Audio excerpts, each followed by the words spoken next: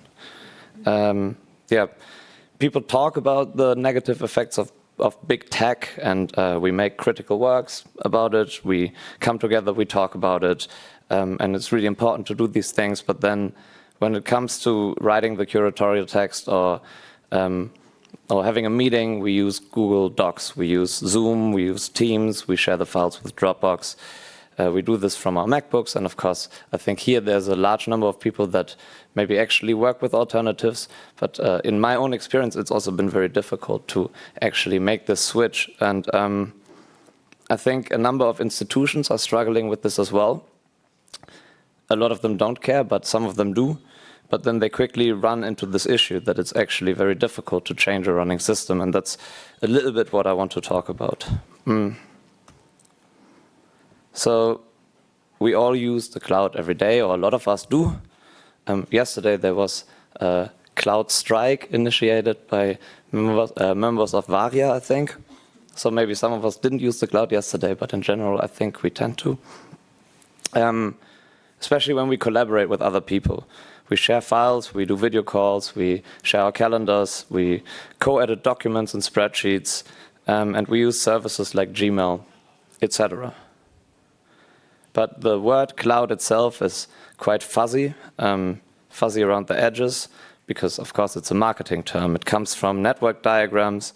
So in a network diagram, a network engineer would draw all the components of a network, and the thing that is outside of their control, that would often be the thing beyond the router, the internet, they would draw it as a cloud, as kind of like, that's the rest, that's the internet. So for example, in my home network, I would draw my laptop and my phone and maybe some other smart device that are connected to my router. And beyond the router is a cloud, that's the internet. So the term conveys lightness, immateriality. Don't worry, it's in the cloud.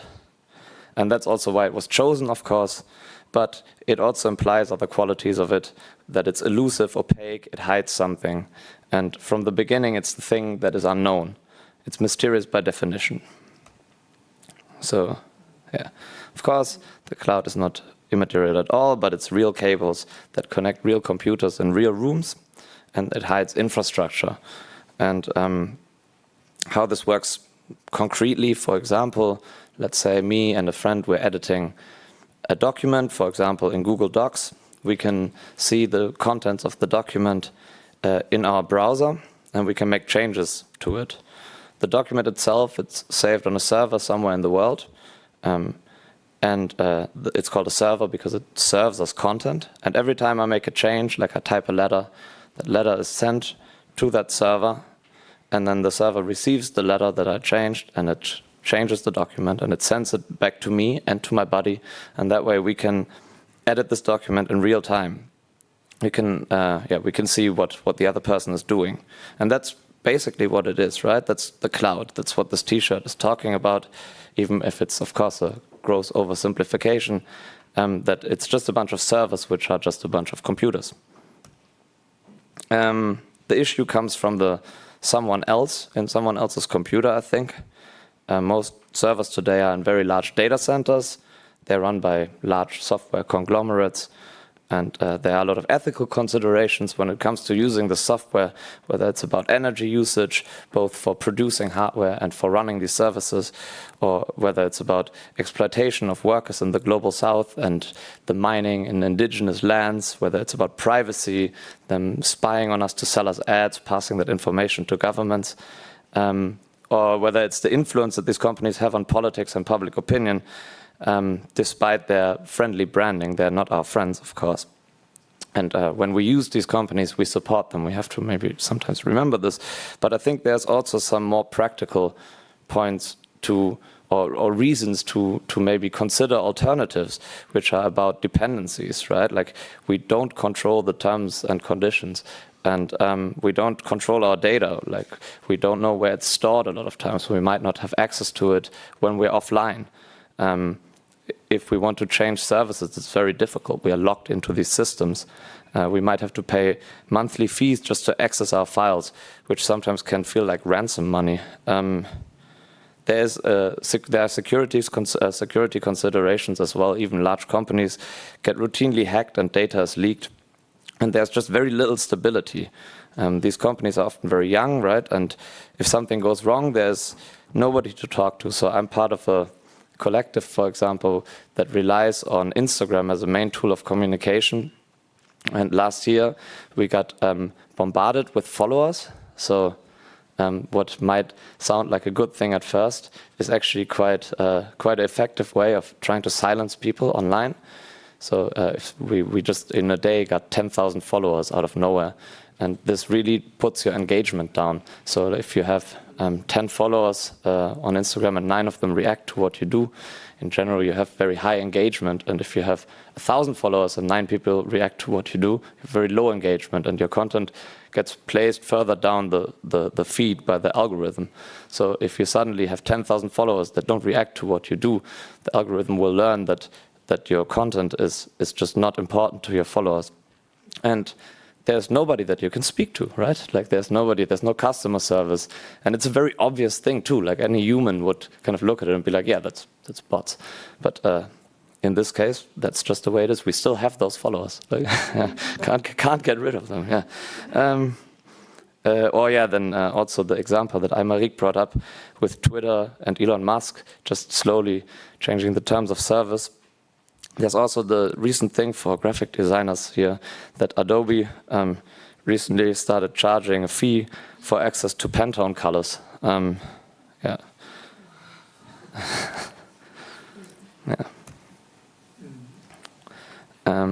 So yeah, data centers are these massively complex operations.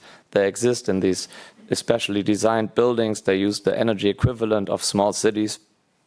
And that's necessary, in quotation marks, because they serve millions of people at the same time, all over the world at the same time. And people expect things to happen immediately, without delay, with zero downtime. And it's not only the demands of the people, but of course, in line with the cloud metaphor, it's in the interest of these companies to make sure that everything always seems light, to hide the scale, the physical scale of their operations, right? It should feel light, easy. Nobody wants to think about what is really going on. Any moment of slowness betrays this facade. And of course, as we said before, servers are just computers, and at least in theory, any server can be a computer. Any computer can be a server. So also computers that we don't really consider to be computers, like for example, old phones. You can turn an old phone into a web server, for example. And self-hosting means setting up your own computer to do some of these services. So instead of using somebody else's computer, you try to set up your own, and you would be surprised how little you need for this if you don't serve millions of users, but maybe 5. So depending on what you want to do, an old laptop might be enough to do all your video calling, file sharing, collaborative writing, and calendar sharing that you need to do. And there is a lot of people active in this. There are a lot of collectives like Varia, Lurk working on this. I really like this image that also Aymeric showed. There is a lot of, these things exist. We just have to get into it. So the good thing about bringing computing back to the land is that land can be squatted. When I was a student at the Sandberg, I wrote an essay about the similarities between squatting and self-hosting, which also got published as an INC long form. Parts of this conversation are from this essay. So self-hosting is about self-organizing. It's about creating space for yourself and your community and creating a space from where you can act. And the fight for physical space in the form of, for example, squatting is well established and battle tested. And I think we can learn a lot from the sentiments behind the squatting movement when it comes to network activism. I think what Aymeric already hinted towards is that squatting, like self-hosting, is very much a 90s practice. And maybe in the Netherlands you could also argue that 2010 is this very defining turning point of budget cuts, but also of the squatting ban here. But also, I think the problems haven't much changed, and like these tactics still remain relevant today, even if they're maybe a bit less widely spread. There is Amanda Wasilewski, I hope I pronounced this name somewhat correctly, professor at the Department of Culture and Aesthetics at Stockholm University, and she writes about the connection between hacker culture and squatting culture in the Netherlands in her book From City Space to Cyberspace.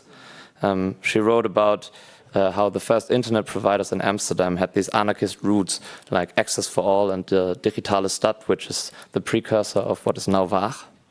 And she talks about this linguistic bridge from squatting, which in Dutch is krake, which means cracking, which is then also used as a word for hacking, especially in that time. She writes about squats as temporary autonomous zones. And I really like this idea of applying this temporary autonomous zone to servers as well. Squads display a lot of open source characteristics. They make housing freely available to anyone as opposed to proprietary housing. But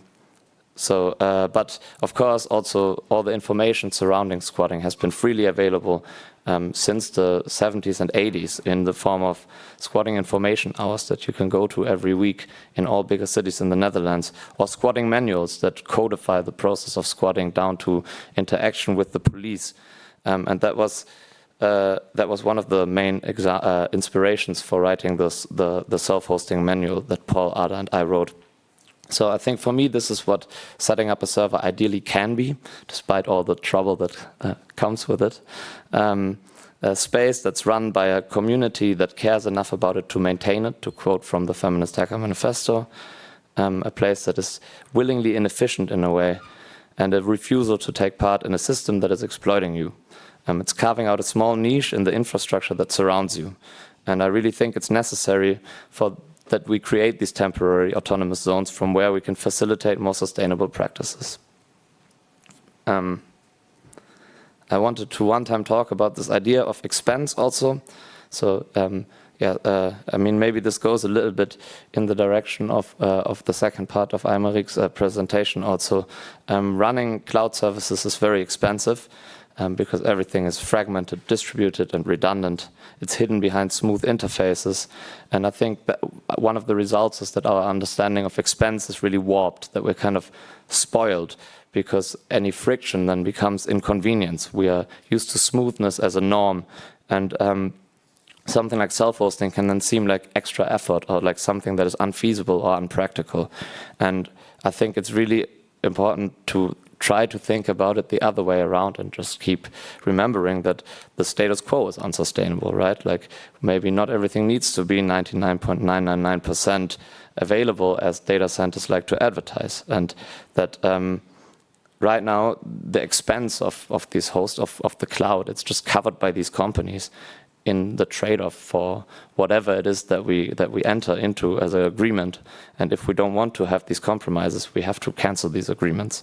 So maybe it's important to not look at this as additional time, but just as a key component of self-organization in a similar way that if you are in a collective, there is somebody that has to take care of the finances. That's just part of being in a group. And maybe we just need to have people that are dedicated to work on infrastructure and count on this from the beginning.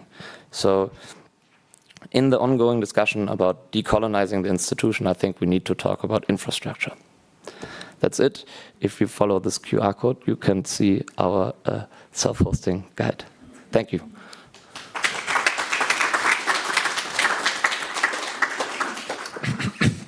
Thank you so much. I think we have time for one question, if there is any.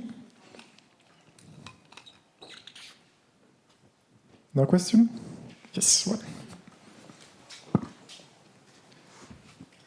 I mean, I like the comparison to squatting because it also suggests a political act in a way.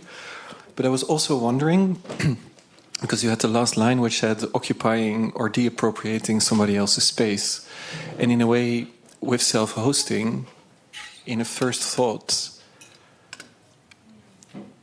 or like you say, you don't deappropriate someone else, but in a way, like with the first thought, for me, it also removes all the political, or I think an important question then is like, where is the political in self-hosting? Because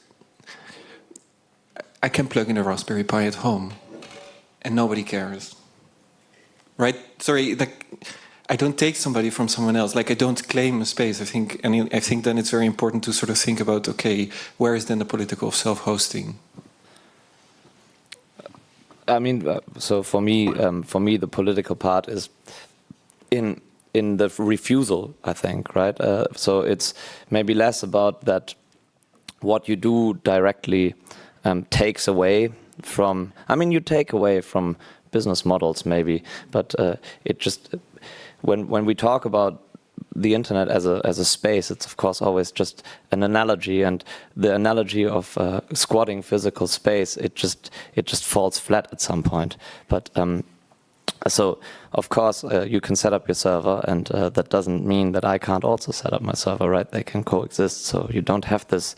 You don't have the competition for space. Whereas like if you have an empty house and I want it, then I move in there, but then you don't have control over it anymore, right? Like there's this direct conflict of space or something like this. But I think for me, the political act is more in the refusal to take part in something else and trying to create your own or carve out a niche for you and your friends. Yeah. I hope that somewhat answers your question. No, I think it does, but I also, it sounded maybe very negative, but I also think that there is a potential to take it into a positive, but yeah, maybe too much for now. Maybe I can, I can add something to it. Maybe this conversation just made me remember an example of like, this is kind of also a question, what about also squatting pre-existing infrastructure?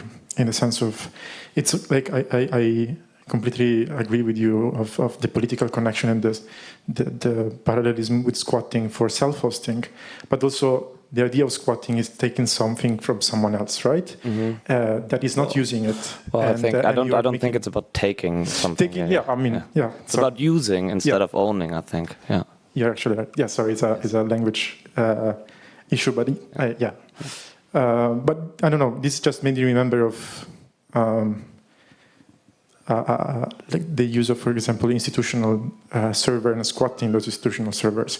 I guess Lurk is probably doing a bit of that, and I have an example of a collective in which I was in Italy, in which we decided to squat Edurom. There is this incredible, huge infrastructure that is used by a university, and if you plug in and you decide to use that as your own server, then of course you access to a different level of power and accessibility, etc., etc. I don't know if this is a question. I guess it's more about a reflection on like combining different strategies, I guess, in which from self-hosting to also institutional squatting, hosting, etc., etc. I can just quickly react to it. I think it's. I mean, it's very exciting, and I think maybe we should just squat data centers. But I think one thing that maybe. When I make this comparison, I don't want to also be too literal about it, because I think the first thing that maybe you can think of is, for example, domain squatting, right? Like where you can literally buy a domain that you know belongs to a company and wait for them to pay you out. And that's, of course, the opposite of what I mean, sort of, even though maybe you can use it to sabotage some, I don't know, Nazis or whatever. But yeah, but in this idea of, I think squatting is also always about you making use of something that is just unused. And in that way, maybe there's some kind of connection to be made to using old hardware in order to host your own services, because there is so much hardware that goes to the trash, which is perfectly capable of fulfilling a lot of the roles that we're talking about here. Yeah. What can I say? I have been thinking about this, especially in the context of my collective, Adilno, the Agentur Bilwet, or Bilwet. Already, we started thinking about this media, how media and squatting related since late 80s. And it is true that at some point in 90s, this was still quite, productive way. We somehow managed to relate these things in a productive way to each other. But always from the idea not just of only reusing and mixing this kind of tactical media approach of different equipments and cultural expressions in real space, virtual space, whatever space, but also as a necessary, almost a priori form of self-organization. And without self-organization, no squatting. Right. So, for me, this question of self-hosting and squatting, there is always the very important strategic question that without self-organization, nothing happens. However, I would want also to point at a book that I'm always surprised of, that many people come back to. In very surprising moments that we published as INC quite early on. It's someone who was very active in the 70s and 80s movement, Marianne van der Bomen.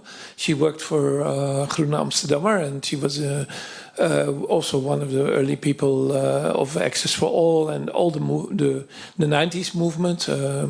She at some point worked in Utrecht, and she worked on her PhD, and then she died way too early of cancer. And we published that PhD. And this PhD is very surprising because it talks about the power and the use in our scenes of the metaphor. And so what is bridging here, these two, is also a deeper understanding of what metaphors are, because the space we discovered very early on is a powerful metaphor. And so the squatting and the self-hosting then are somehow also connected through the metaphor. So if you want to know something, look at this. It's really still recognized as one of the most interesting theoretical and political works on this question of metaphor and space as metaphor, which she explicitly also thematized. Thank you. Oh, I don't know. It's something. It's can you? No, it's probably metaphor. Yeah, metaphor. It's theory on demand, approximately number 10 or something. Transcoding the digital. No metaphors matter. Yeah, there you go. That's it. That's it. Cool. So, stream maybe. Oh. Transcoding the digital. How metaphors matter. How metaphors matter in new media by Marianne van der Bomen. Yeah, that's it. Thank you. Yes, we can. Thank you so much.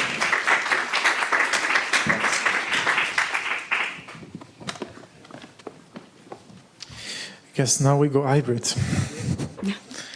First month of the day, well, maybe the entire day. So our next speaker is Nick Britz. He's a new media artist that investigates the promises of living in an increasingly digital and networked world. He is the co-founder of netizen.org, a non-profit focused on digital literacy and digital culture. He's associate professor at the School of the Art Institute of Chicago, lecturer at the University of Chicago, and freelance creative technologist. Today, he will discuss the tactical misuse of online platforms. And yes, so we know it's bad. Please don't cancel us for using Teams, and we're trying to call him in now. Hey. Hey, Nick. How's it going? Good, thank you. We can hear you. You're projected on the big screen, so sorry you can't see the audience, but you can take it away. Cool. Can I screen share? Yes. Wow. All right. Can you see the Yes, we can. browser? We made it. If I do this, am I blocking the browser? Because now I'm on Meet. No. Or do you still see the browser? Yeah, we still see it. Okay. Awesome. Thank you. Cool. All right, the floor is yours. Cool. Hey everybody. Yeah, I can't see folks, but I'm looking forward to some Q&A, and hopefully I can hear some folks and hear some of your ideas. My name is Nick Breeze. Like it says on my website, I'm a new media artist / educator / organizer, and I make work with, but also very much about the technology that's come to define the era that we're living in. And a big part of that has been, at least over the last 10 years, very focused on the issue of privacy in our online life. Maybe more specifically, a lot of that work has been sort of railing against surveillance capitalism. Probably at an event like this, I don't think I need to explain that too much. I imagine we have some idea of what that means, but I'll say just briefly, surveillance capitalism, to paraphrase Shoshana Zuboff, this idea where these tech companies unilaterally claim our private human experience as their free source of raw material. So they do this by creating software designed to sort of harvest our data. So apps like Google Search, Gmail, Calendar, Google Docs, Facebook, Instagram, etc. These are apps that pretend to be about other things. They pretend to be services that are designed for us to use them, but really they're designed to use us.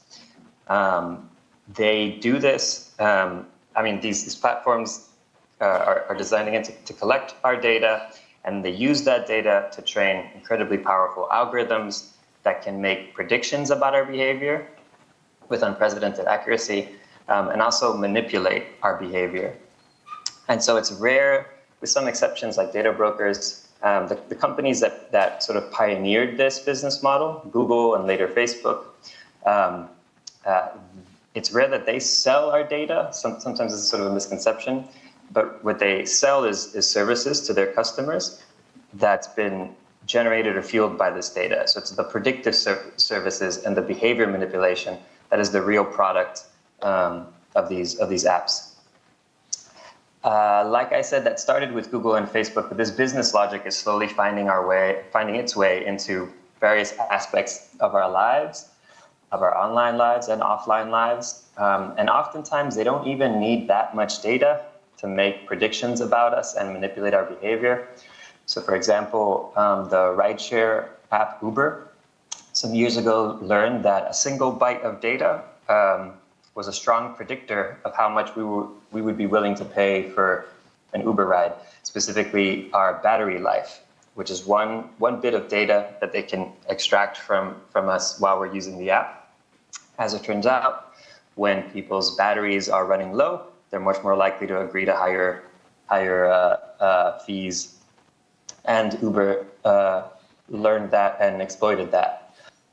What's also really important to realize about this business model, surveillance capitalism, is that they can predict our behaviors and manipulate our behaviors while bypassing human awareness. They can do this without us realizing that they're doing this, which means sometimes we might make decisions in our lives that feel like these are decisions that we made, when in fact these were decisions that were made for us. So like one classic example is Pokemon Go. Pokemon Go on the surface is this video game where you catch Pokemon, when in reality it's a behavior manipulation tool. And so the way that Pokemon Go works, we use it for free. The real customers aren't us, we are the product, as they say. The customers are people who want to herd individuals in specific ways throughout a city. So most commonly it's a business trying to bring individuals into their business. So Pokemon Go sells what are called lure modules. So like if you're, say, a restaurant like McDonald's, you can purchase a lure module from Pokemon Go, which means you say, like, I want 200 people in my store this weekend. And Pokemon Go then puts a rare Pokemon, it locates it in your store at that time. And so somebody playing Pokemon Go, without realizing it, find their way into McDonald's right around lunchtime to catch this Pokemon. And while they're there, when they look up from their screen, they realize, hey, I'm at McDonald's and I'm hungry. Why not purchase a burger? And that might seem like a choice that one makes themselves, when in fact that was behavior manipulation at work. So I'm not a fan of this business model of surveillance capitalism. And so I've been, for the last decade or more, been making work that that rails against it. And so what I want to share today is less the work that I've been making and more the practice behind a lot of these projects. So the process and perspective and ethic that sort of drives a lot of this work. And maybe just to contextualize that, by this work, again, I mean like the events that I organize, workshops that I give, but also the art that I make, which ranges from installations to sort of online projects. But a few years ago, I started to give workshops that kind of reveal both the research and the research techniques and also the technical process that I use to sort of create a lot of these projects. And I want to share this with folks in the interest of encouraging you to try a lot of this out yourself, to experiment with these sorts of practices as a sort of form of resistance against these surveillance capitalist platforms. At the center of all of my work is the web browser. That's what I'm going to be demonstrating how to sort of use in these sort of tactical ways. The web browser is, at least on our laptops and desktops, sort of our window into the online world. It's how we access all of these platforms. The web browser is capable of so much more than oftentimes we realize. It's a very malleable application. It's one of the reasons it's my absolute favorite application of all time. And this malleability allows us to interact with these platforms in ways that the creators of these platforms may not have intended. And that's what I'm sort of calling, what I've been calling the tactical misuse of online platforms. Before I get into that, something I want to say sort of as a disclaimer is that these are sort of short-term solutions. Surveillance capitalism is a large beast and a large problem. Like all sort of large systemic issues, I think this requires collective long-term sort of solutions. And I have projects like this one, Alve Watch You, where I get into some of my more sort of long-term ideas and thinking behind this. To quote the Black American feminist Audre Lorde, the master's tools will never dismantle the master's house. The techniques I'm going to be showing involve different ways of misusing these tools. But this is not how we're going to solve this problem in the long run. These are just, like I said, short-term solutions. These are techniques for both better understanding how these online systems work and also temporarily reclaiming some agency on these platforms. So yeah, just an important disclaimer there.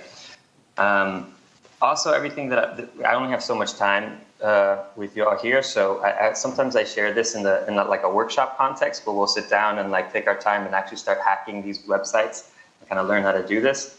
Instead, I'm going to give you just kind of like a quick kind of crash course, a quick overview so that you understand what I mean by tactical misuse. But everything I'm going to explain and a lot more is shared on this website that I've got, tacticalmisuse.net. So if this piques your interest, and I hope it does, and folks want to try some of this out on your own computers later on, you can revisit this, and all of my notes are here, as well as code and online tools that you can use to practice this. And including notes on why I think this is relevant. Everything I just sort of kind of set up to this point. So the way that this site is kind of organized is it starts with some introduction, some simple how-tos, something that anybody could do, and then it kind of goes deep down the rabbit hole of techniques into much more kind of advanced technical ways of hacking these online platforms. So you're encouraged to go as deep down the rabbit hole as you can. So at the core of this practice, there's this kind of simple idea, which is we want to avoid using anything in this red square, anything on the surveillance capitalist platform itself, because when we click on any of their buttons or their sliders or their interfaces, we're using these platforms the way they've been designed to be used, which again is all aimed at collecting our data and influencing our behavior. So the trick is instead to use the browser's interface. There's aspects of the browser that weren't created by the platforms we're on, but rather by the browser itself. And it's these features that allow us to use these platforms in other ways. So a really simple example of this is a meme that was going around a couple years ago in the NFT space. We're probably familiar with NFTs. Maybe some of us are also familiar with some of the tension around NFTs. There are folks that were very excited and pro NFTs, and some folks that were very anti NFTs. And in this online sort of battle, something that kind of came out of it was this meme called right-click save meme, where folks who were anti NFTs, not so much anti the technology, there's a lot of interesting applications to blockchain, but people who took some issue with the culture around NFTs, like the fact that this monkey with heart sunglasses apparently costs $15 million, to sort of troll the other side. What they started doing was right mouse clicking on the image and choosing this save image as option, which then allowed them to download a copy of these images and, you know, use that to sort of troll the folks who are spending a lot of money on these NFTs. Now, the point I want to make here is I'm not interested in getting into a debate about NFTs specifically. This is more the perspective on the browser that I'm trying to get across. So this website, OpenSea, which is a platform for buying and selling NFTs, has a list of buttons on here, like add to cart or make an offer, but there's no download button. OpenSea doesn't want you to download these images. They want you to buy the NFTs. But if we right mouse click or double finger click or control click in any image on any website, this context menu shows up. And this menu was not created by OpenSea or the platform that we're on, but rather as a part of the browser. And one of the options in that menu is save image as, which lets you download a copy of that image. And that, though very simple, I think is a perfect example of this practice, what I'm calling tactical misuse.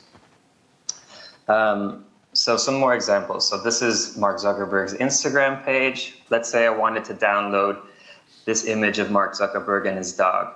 If I click on it, this pops up.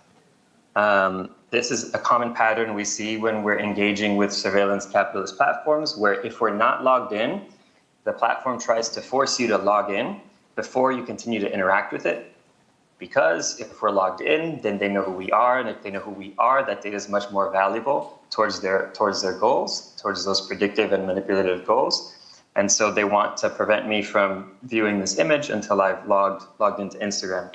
But I don't want to log into Instagram. So instead, I'm going to right mouse click that image and choose another option from this context menu, the open link in new tab option. Normally, if I were to click that and I was logged in, it would just replace the current page with the detail page.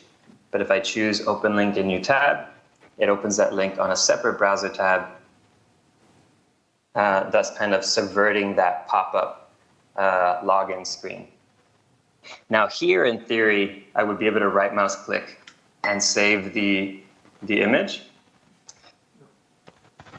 But the save image as option is not showing up in the context menu. And this is because Instagram, very cleverly, has added sort of an invisible sort of sheet over that image, what's known as a div element in HTML, sort of this invisible pane of glass. And so what I'm actually clicking on isn't the image, but rather the invisible div in front of the image.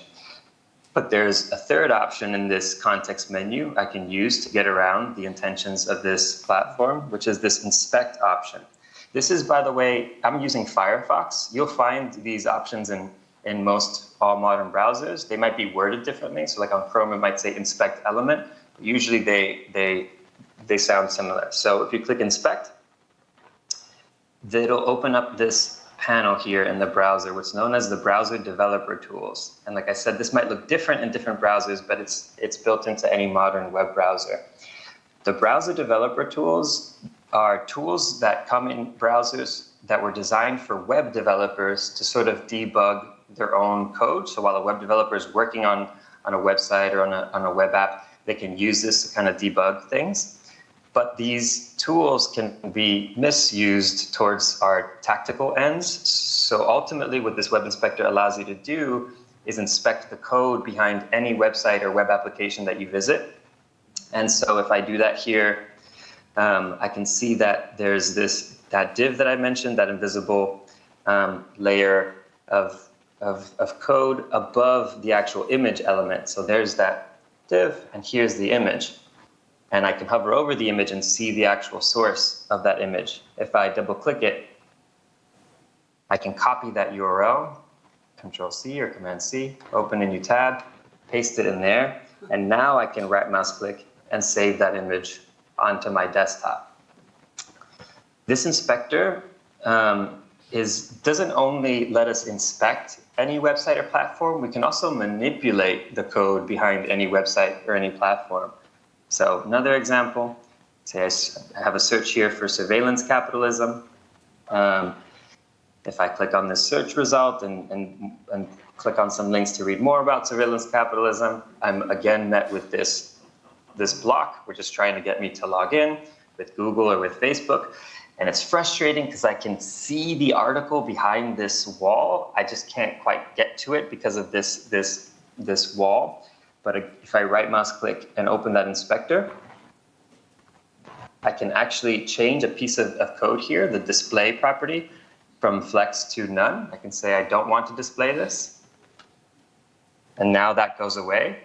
I still can't read the text because it's kind of blurry. But if I inspect this code, I'll notice there's a line of code here that says filter blur. If I click on that and I just uncheck the filter blur, I can now read that this article, this post. So these browser developer tools, initially designed for web developers, can be used to inspect and also manipulate the code of the website. But we can also go even deeper, even further. And I think I'm getting close for time. I definitely want some Q&A time, so maybe I'll speed run a little bit these last couple of examples. There's some other tabs in this browser developer tools that I've used quite extensively on a lot of projects to essentially add my own code to these websites, not simply inspect and manipulate the code that's already there. On the tactical misuse website, I'm now diving down into this scripts section. So in the browser developer tools, there's another tab here called console. And this console tab allows me to inject my own code. Facebook would prefer that I don't do that, which is why they left a little message here saying, stop, this browser feature is intended for developers. If someone told you to copy and paste something here, they're trying to scam you. That's not true. I would like you to copy and paste code here, not to scam you, but rather so you can exercise some of this creative agency. In one of the pages on the Tactical Misuse website, I have a series of scripts, as well as some documentation for what this console is and how to use it. So as an example, I can do something like this. And now I'm sort of playfully manipulating the Facebook homepage. But this playful manipulation could also be tactical, could also be political. So one example is Twitter metrics. So Twitter has been criticized before for the way that these metrics, and other social media platforms have been criticized for the way that these metrics influence our behavior, our moods, etc. But we don't need to experience Twitter with these metrics. We can remove all of those metrics.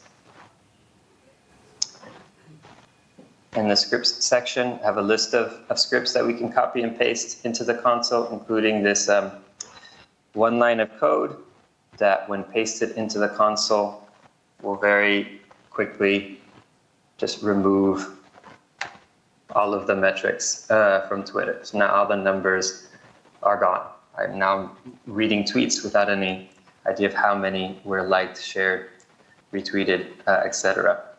On the side, I have other scripts for removing ads from your Instagram feed, changing the order of that Instagram feed from an algorithmic feed designed to maximize your engagement and convert that to a chronological feed, the most recent to the oldest posts, or randomize that feed. Also have some scripts for removing all of the Google services from Google search results, or removing all the Amazon products from Amazon search results, including brands that they own that might not be as obvious.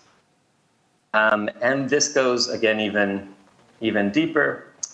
We can take these snippets of code and package them up in what's known as a browser add-on. And I have also an editor on this website for easily creating these browser add-ons, which then let you add an add-on to the browser so that this code will run automatically every time you visit this website. So that's what like artist Ben Grosser did with this project called the Twitter Demetricator, where that one line of code that I demonstrated before is added to the browser as an add-on. And so every time you visit Twitter, the metrics are just automatically gone. And I have other examples of other artists that also employ some of these tricks.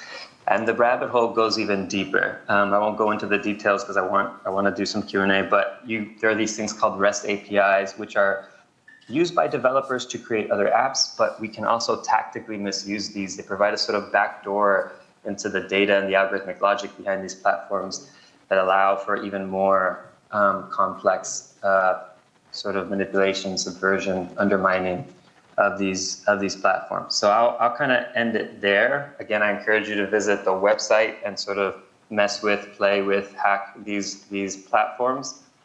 Any questions?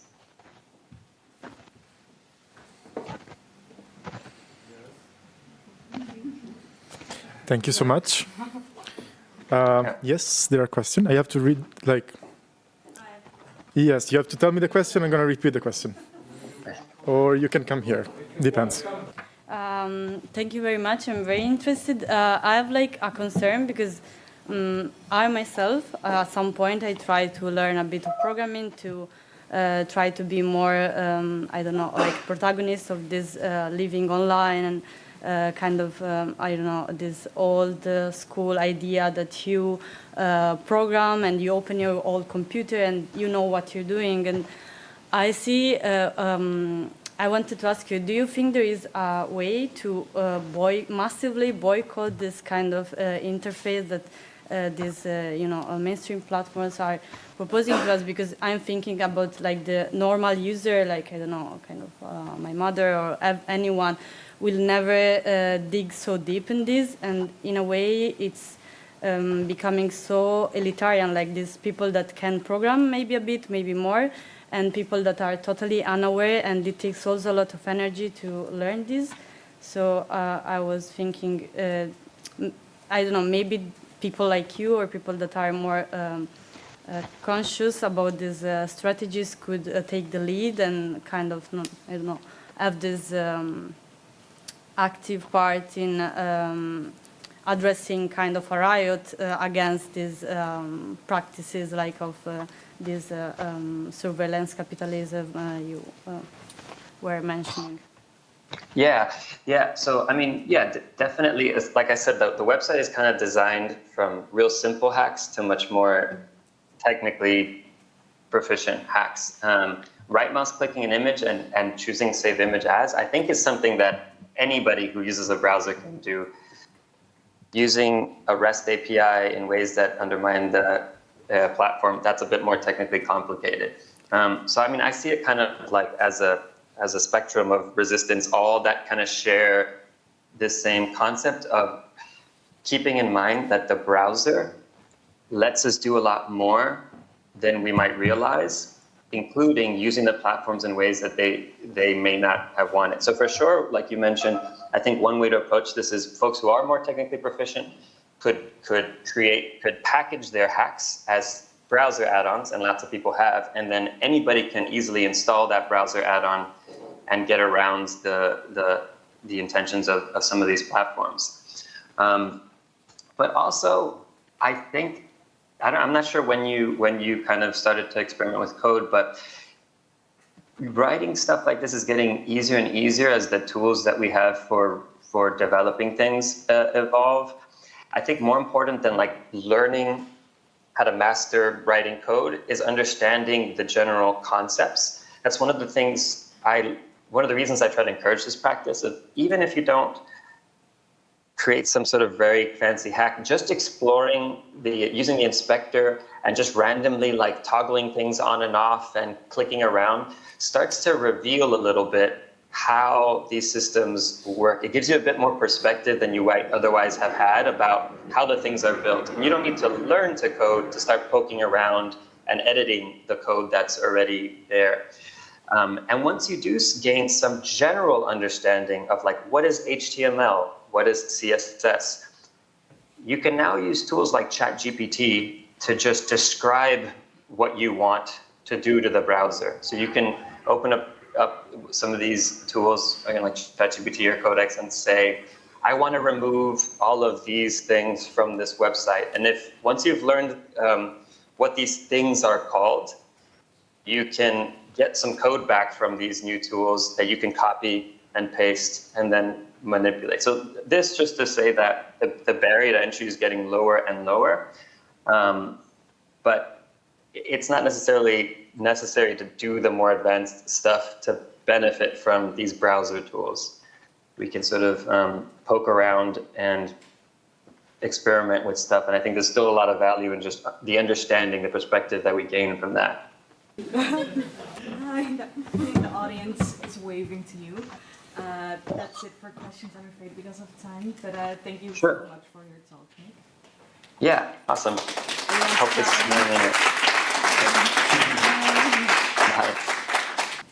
So, the night is slowly coming to an end.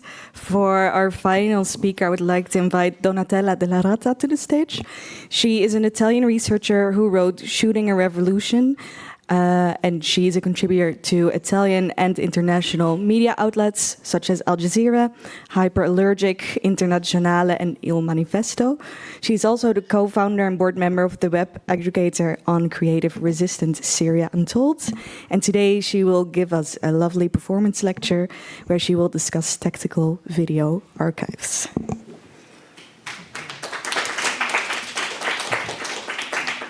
I'm not sure about the lovely, though, in connection to what I'm going to show, but thank you for having me.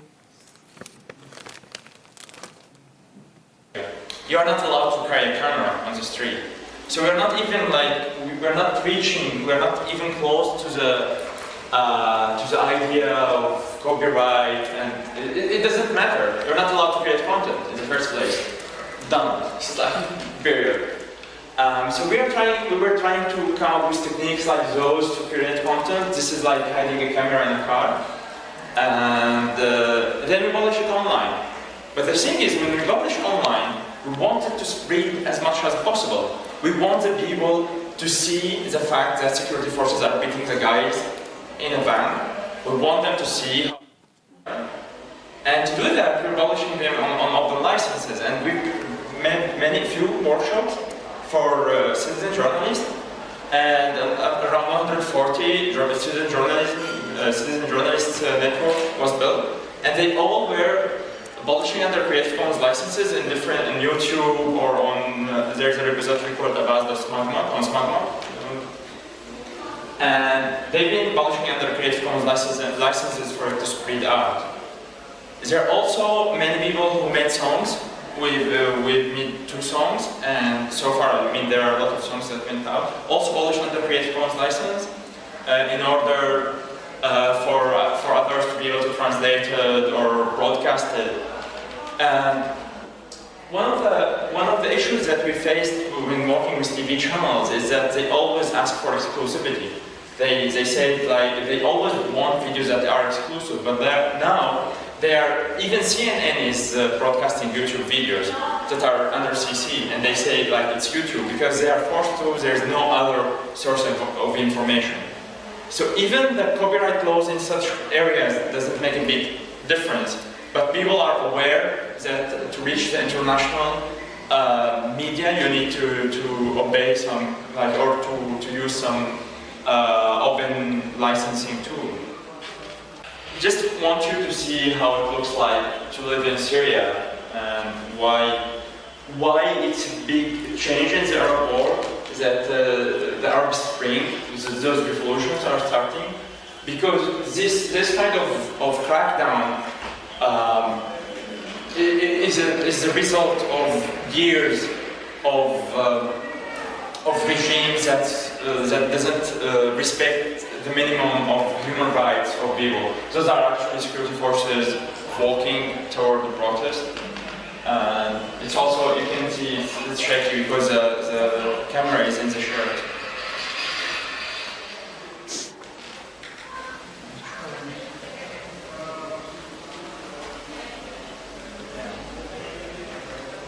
You can see in many cases, there are at least 5 people of our network were killed like this guy, was trying to film and then sniped down. And we are working we are making a film about banning how Syrian authorities are not allowing photographers to take videos. The film will be called No Photo, Zoom, and this is its promotion, its promo. It has 10 cases where video men were shot because of filming, shot dead.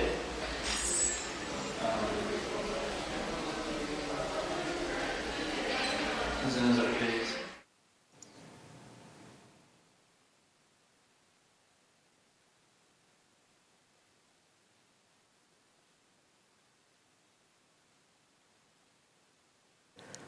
It is September 2011, a few months into the so-called Arab Spring. I am, at the time, coordinating with great enthusiasm the Arabic-speaking community for creativecommons.org. We are all gathered in Warsaw, Poland, for the Creative Commons Global Summit, celebrating our community's commitment to the sharing is caring mindset. There is joy and excitement, a true momentum for our ever-growing global community. In Warsaw, we are waiting for a guest of honor. His name is Basil Safadi, whom you have seen featured in the clip. Basil is the Creative Commons lead for Syria, an open-source web developer, a tech enthusiast turned into a self-made citizen journalist and video activist, as many Syrian youth in the aftermath of the March 2011 uprising.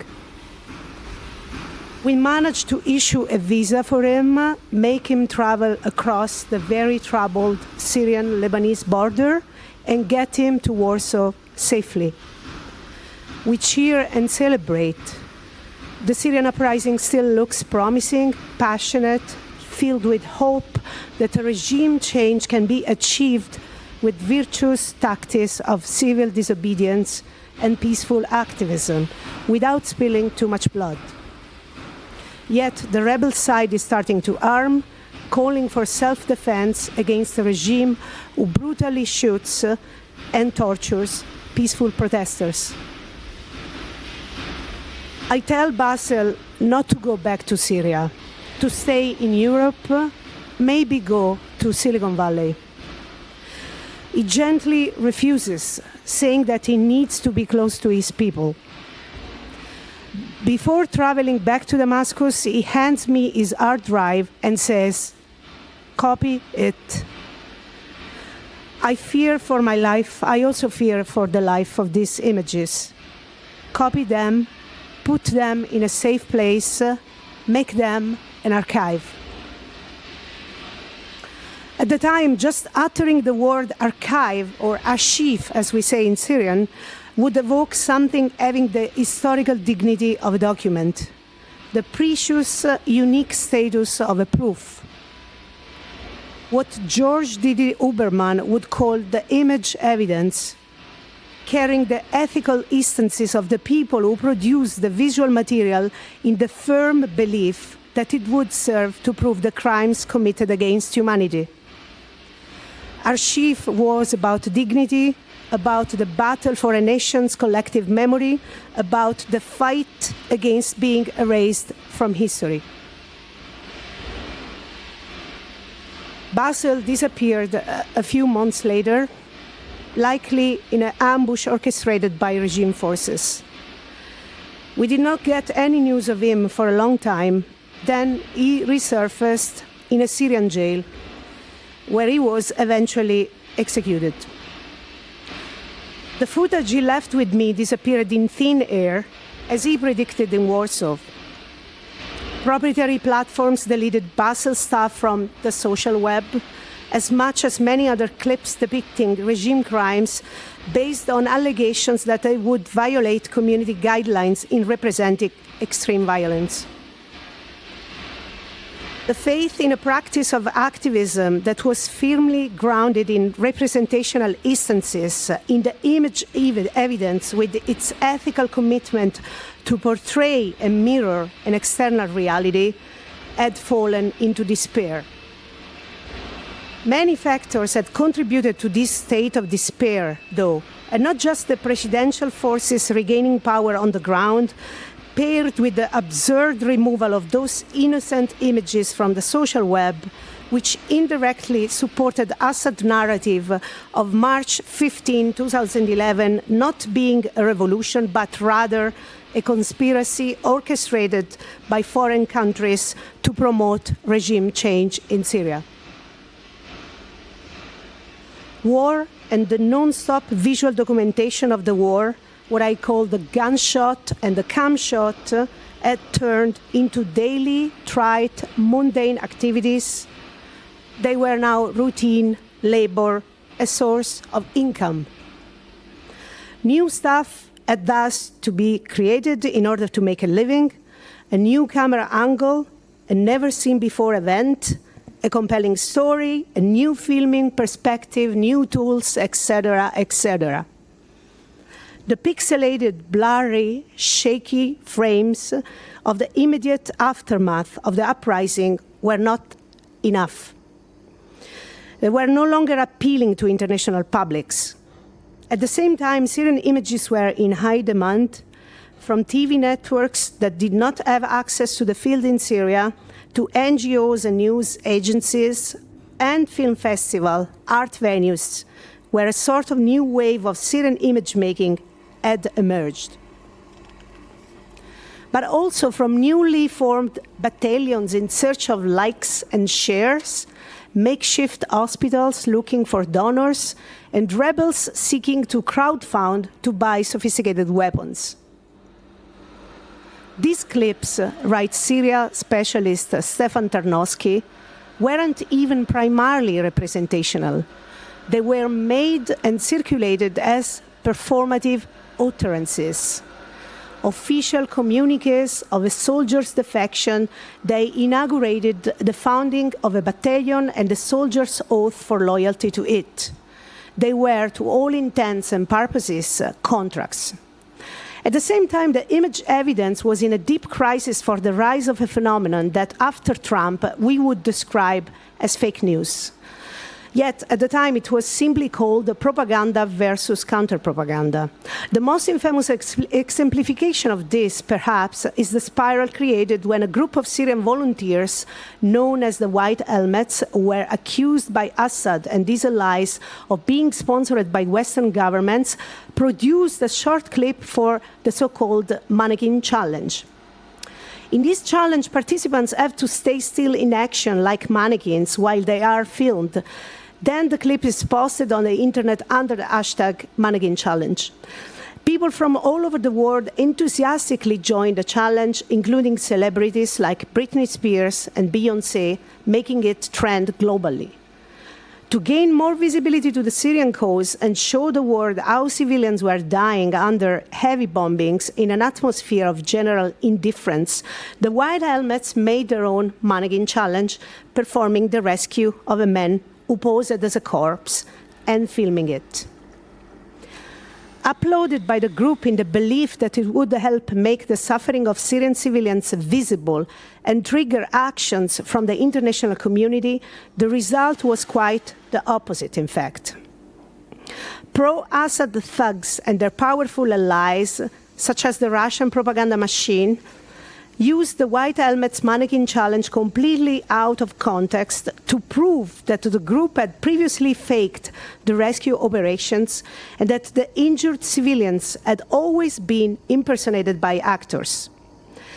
Even when the White Helmets released an official statement clarifying the nature of the clip, which was circulated by mainstream media such as the BBC, the mannequin challenge video continued to be reshared in a decontextualized manner, as if it were evidence of the group's cheating.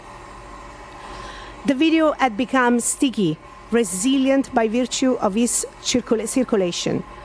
It had acquired strength and power as a consequence of becoming social, being shared and reshared, uploaded, downloaded, and uploaded again. Its worth was now calculated in the social and financial currency of the Web 2.0, which is spreadability and viral circulation, rather than truth claims based on its representational value. In a sense, the images spread by the White Helmets mannequin challenge had already become operational, performative, calling new words into being. Meanwhile, videos like those in the Brussels archive were disappearing from the social web. Tech-savvy regime thugs and pro-Assad cyber squads flagged the content and demanded it be removed on the basis of the violence it portrayed. Solicited by the flaggers, proprietary platforms would just make the content disappear to avoid further annoyance. This was the tragic ending of the Syrian videographer's belief that things are going to be out there forever. I didn't keep offline copies of my videos because during that period I'd upload what I shot to YouTube and delete it from my camera, from my phone, from a laptop. I was convinced that YouTube was like my memory. So everything that was on YouTube was going to stay on YouTube. In June 2012, there were about 1,000 videos on my channel. In one night only, they all disappeared. Everything that was on my YouTube disappeared. Bottom line is that what you lose from YouTube, you never get back. Wasim al-Homsi, a prominent Syrian activist, bitterly noticed.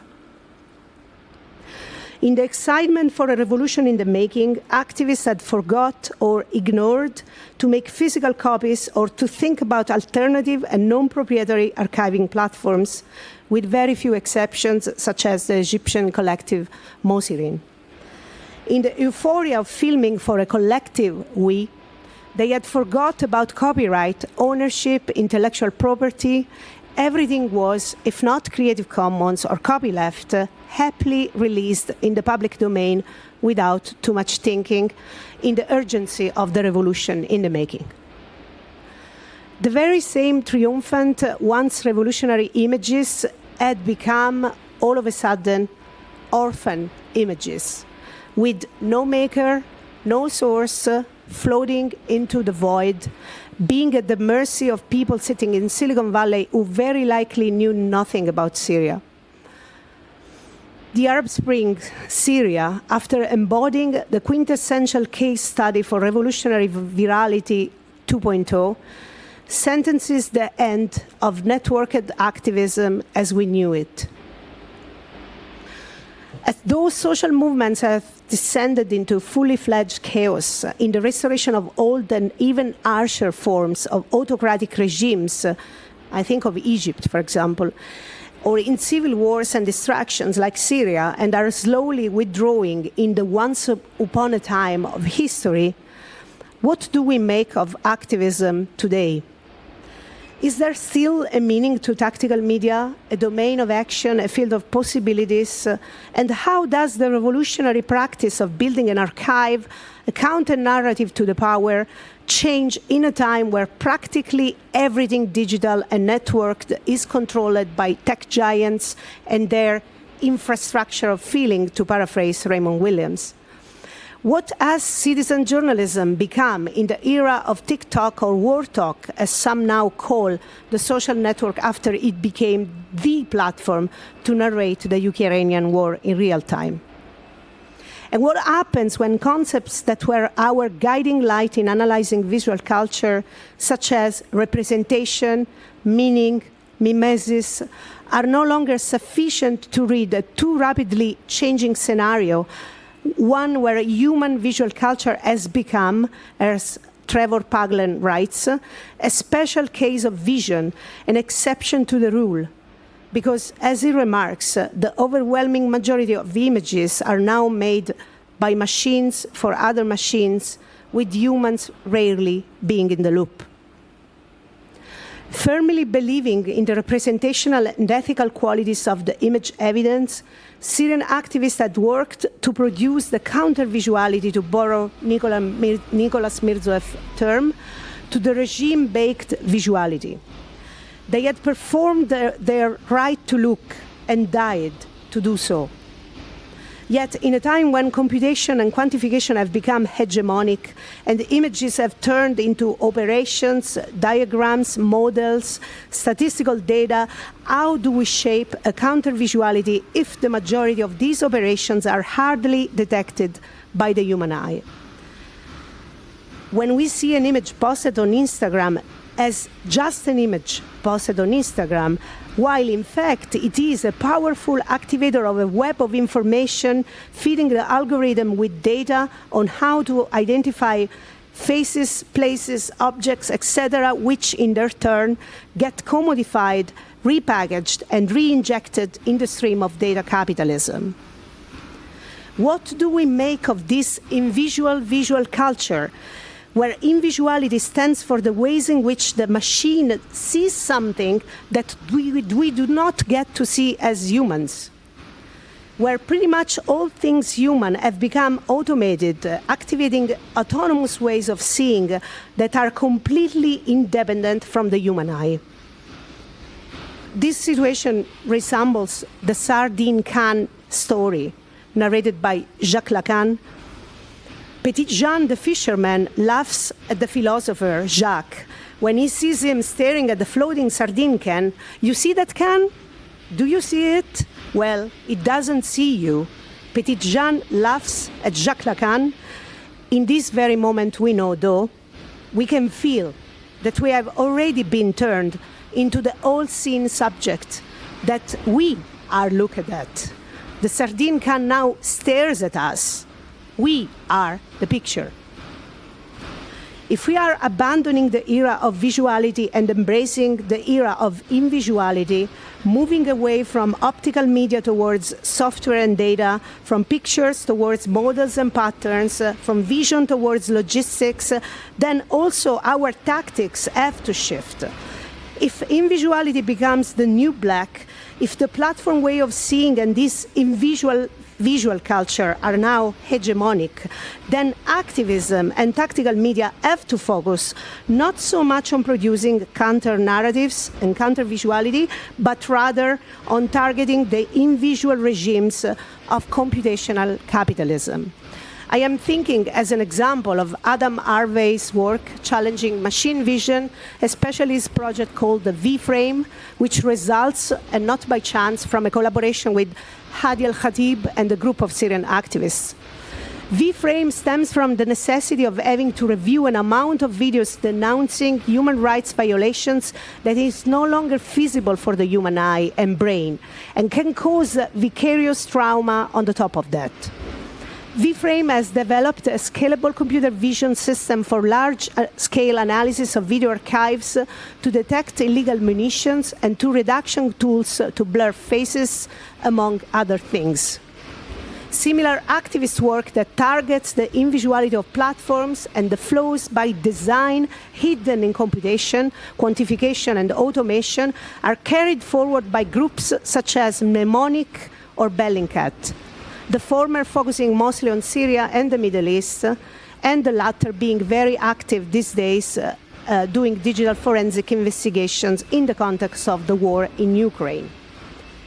artists are also producing interesting work centered around unveiling visuality.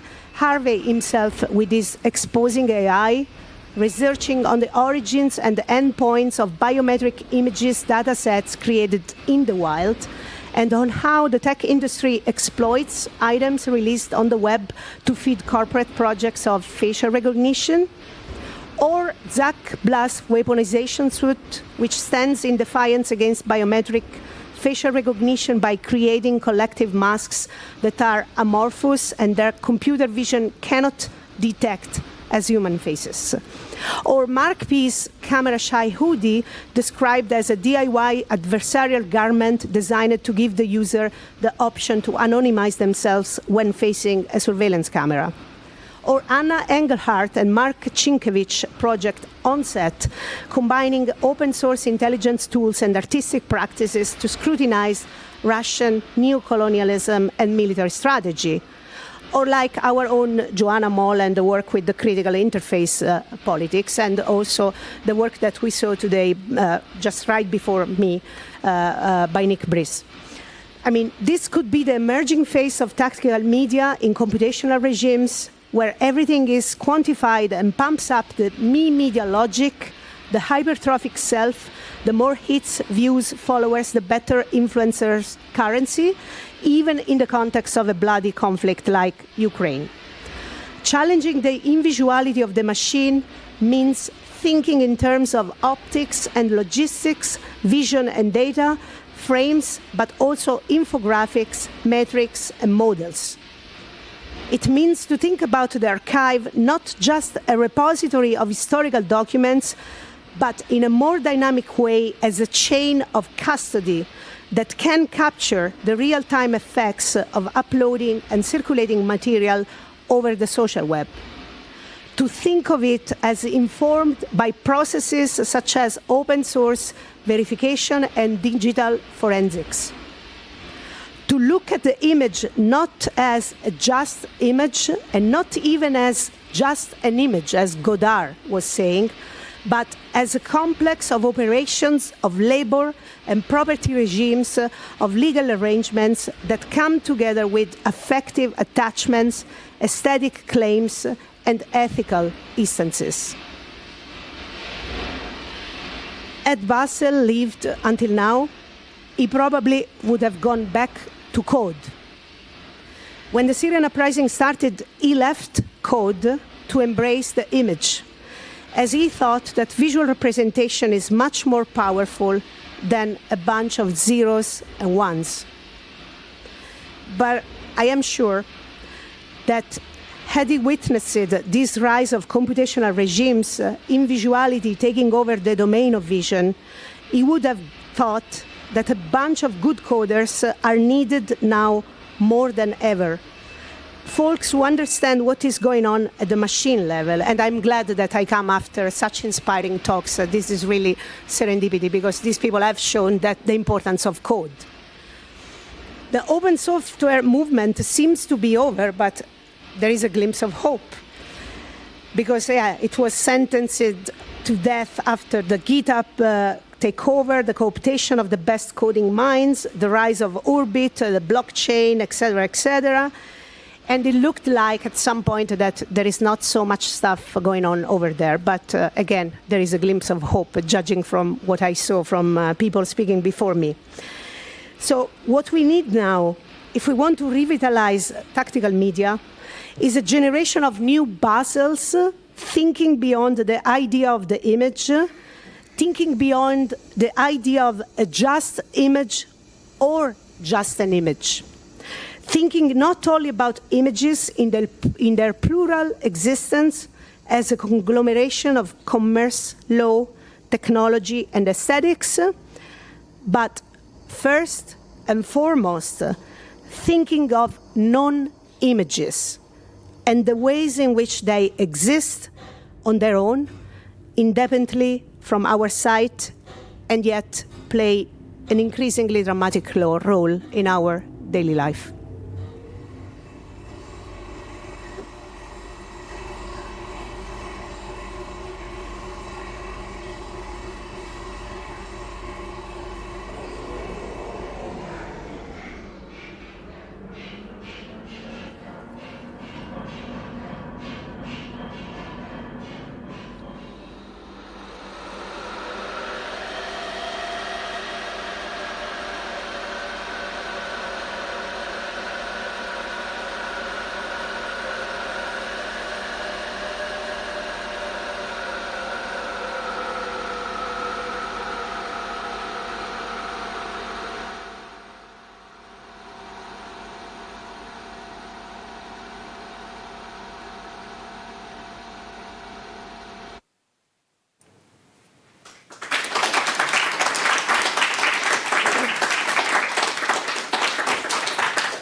Thank you so much.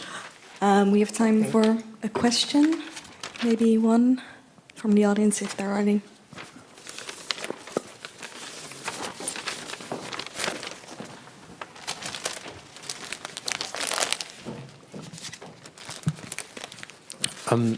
Thank you so much for this incredible lecture. My question is concerning, so you're speaking about these images that go beyond representation or that do different things other than representing. And as people who try to basically create these tactics or political ways of operating, we should go beyond using images as representative devices. So this to me gives me off the idea that we should think as the relationship between images and politics, or the people who are doing images to do politics, not as the person behind the camera who's photographing the revolution.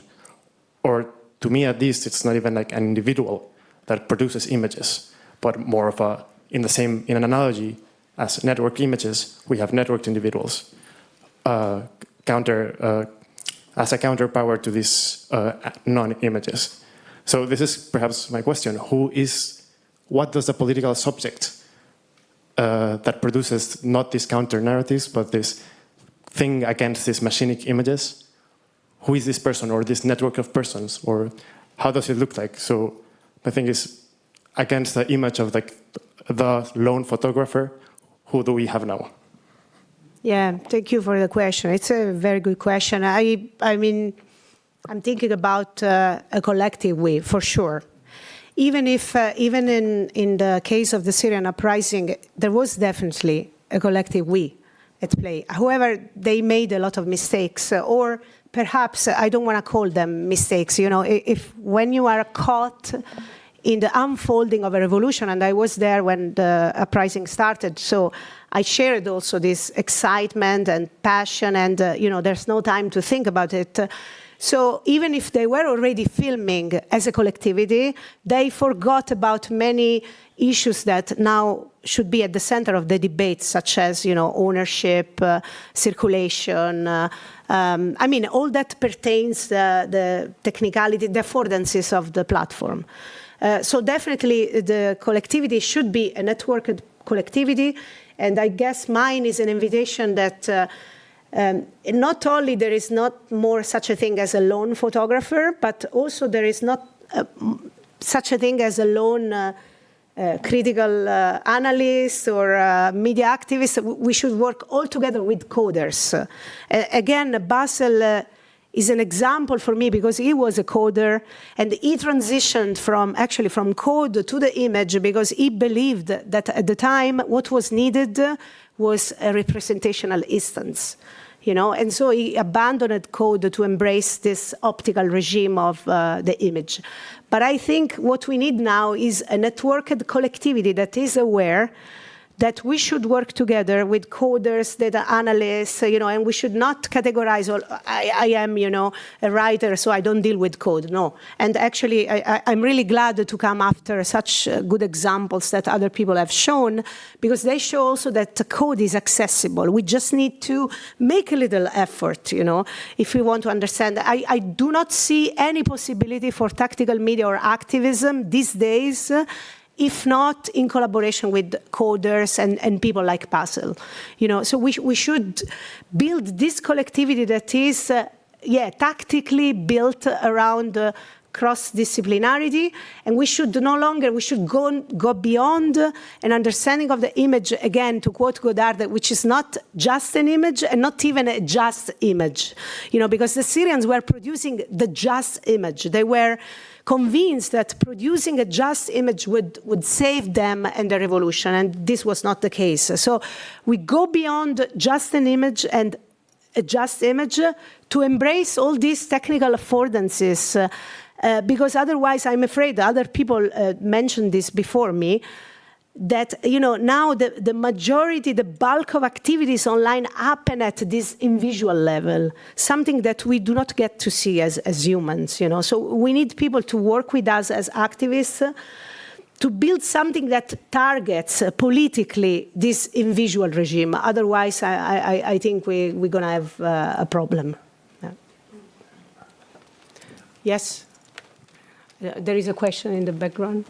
One last really fast question before we're going to get kicked out. Thank you for your presentation. I think there's a big focus on image in your presentation as a sort of physical proof and something actual, and a lot of talk of misuse.